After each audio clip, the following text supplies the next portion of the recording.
Hello and welcome back to the Intel Brief. This is the second part of this weekend special looking at Operation Epic Fury. The information cutoff date for this brief is 19:30 GMT, so about 15 minutes ago. So firstly, War Mapper on Twitter and his website, as you can see in the top left of the screen, has created some lovely visuals. So to show some appreciation, please go check him out on X if that is where you consume media.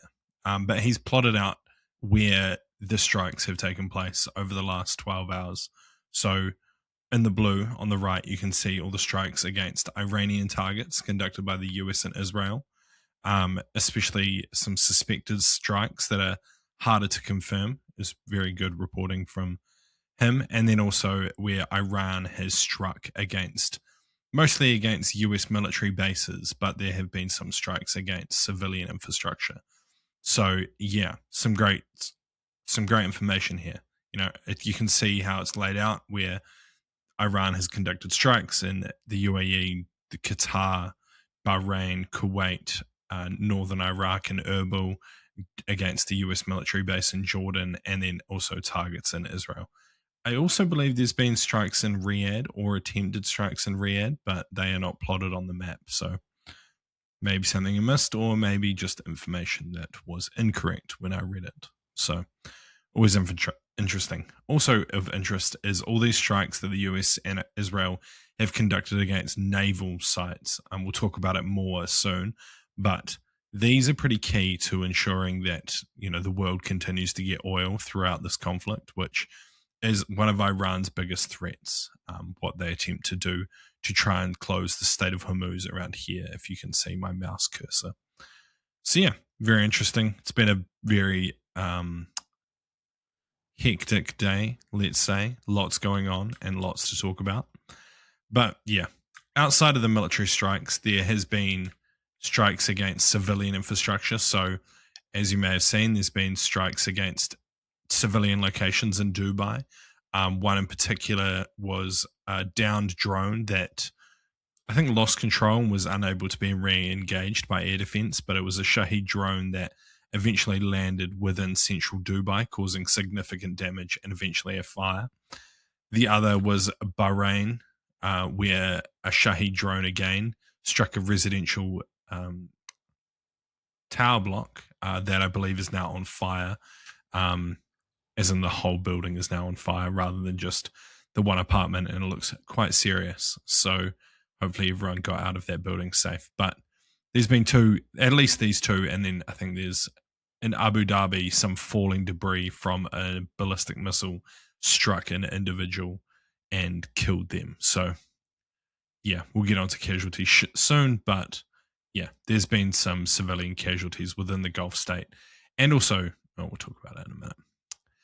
So yeah, this is kind of the big so what, or the big thing to watch over the next 24 hours, I'd say, is whether Iran can close the Strait of Hormuz. This could cause significant just damage to global oil supply, while there is ways to get around it and get oil from other places more freely. This could have a significant effect. It stops all oil coming from Qatar, Bahrain, and out of some of the Saudi fields.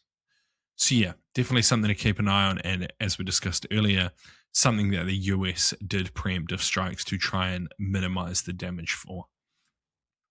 So, looking at casualties throughout the day, currently the estimates are over 200 Iranians have been killed, both military and civilian personnel. It's currently unclear what percentage of these numbers are civilian and what were military, but yeah, current estimates were over 200. I would say they'll climb significantly as the days go on and strikes continue. At least 5 people have been killed in the Gulf states. As I said earlier, at least one in Abu Dhabi was killed by falling debris, and a few others in strikes that landed within civilian areas. Currently, there's been no reports of US military personnel being killed or injured severely, but I think this is likely to change. Just seeing the size and ferocity of some of the Iranian strikes against US targets. If they have no one injured or killed, it will be pretty unbelievable, to be honest. as there were some large explosions within US military bases. Next, Ayatollah Khomeini, the kind of the head of Iran. There's some pretty mixed messaging out there. Currently, the Iranian government said that they think he's alive as far as they're aware. That is a very strange way to put that, but that was kind of the wording they used. So, yeah, it seems kind of up in the air. There was an Israeli news agency earlier that reported that Khomeini was either dead or severely injured following strikes earlier in the morning, but this has not been confirmed by anyone else or any intelligence sources that I've seen so far. So more to just wait on that. I don't think it'll have a huge difference in the tactical and operational level of this conflict. So yeah, probably something just to keep on the back burner as we move forward. Also, the president of Iran was confirmed to be alive. This also kind of makes it interesting that because they haven't confirmed Khomeini to be alive. They've confirmed the president to be alive. So, yeah. But there has been some death within high-ranking Iranian leadership, especially in their intelligence corps. I believe at least two, the head of the IRGC intelligence and another high-ranking intelligence officer have been killed in early morning strikes that targeted their precise location. So, getting into the so what.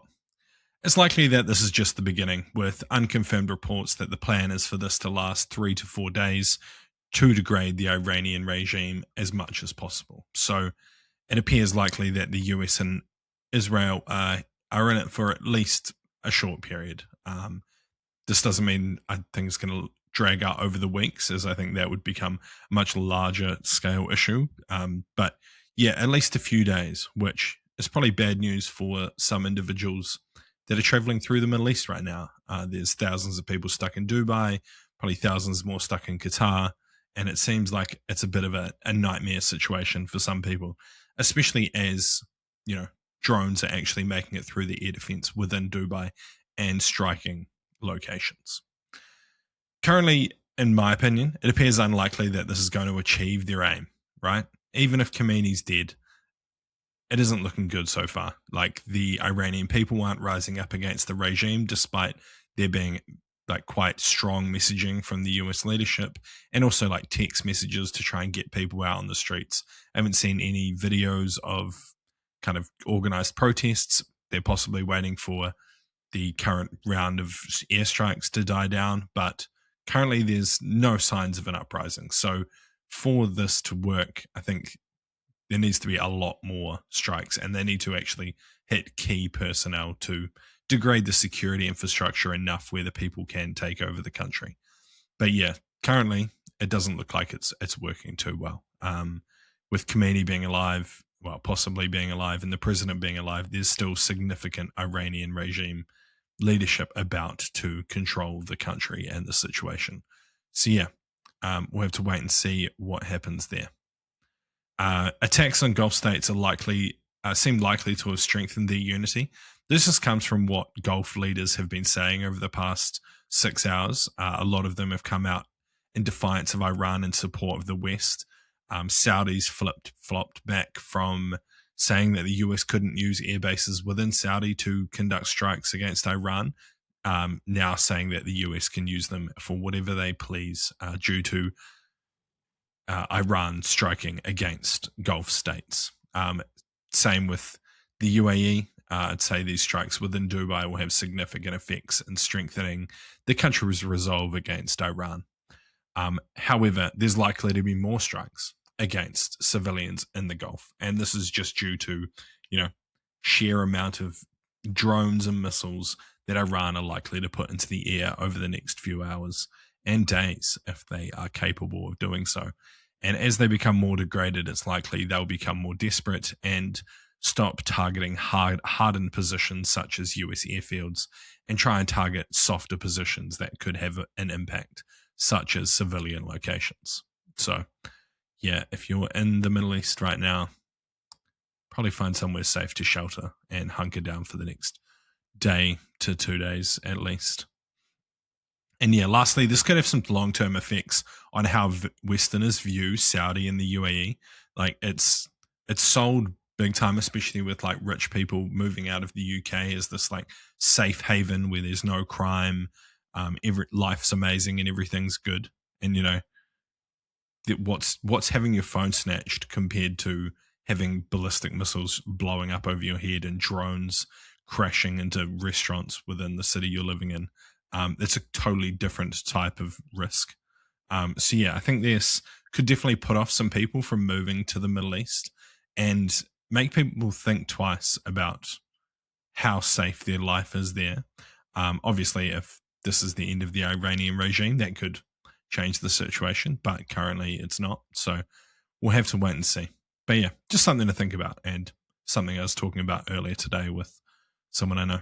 But yeah, that's been the Intel brief for the second half of today. I hope you're all well and staying safe. I'll see you again tomorrow or Monday, depending on the situation. See you.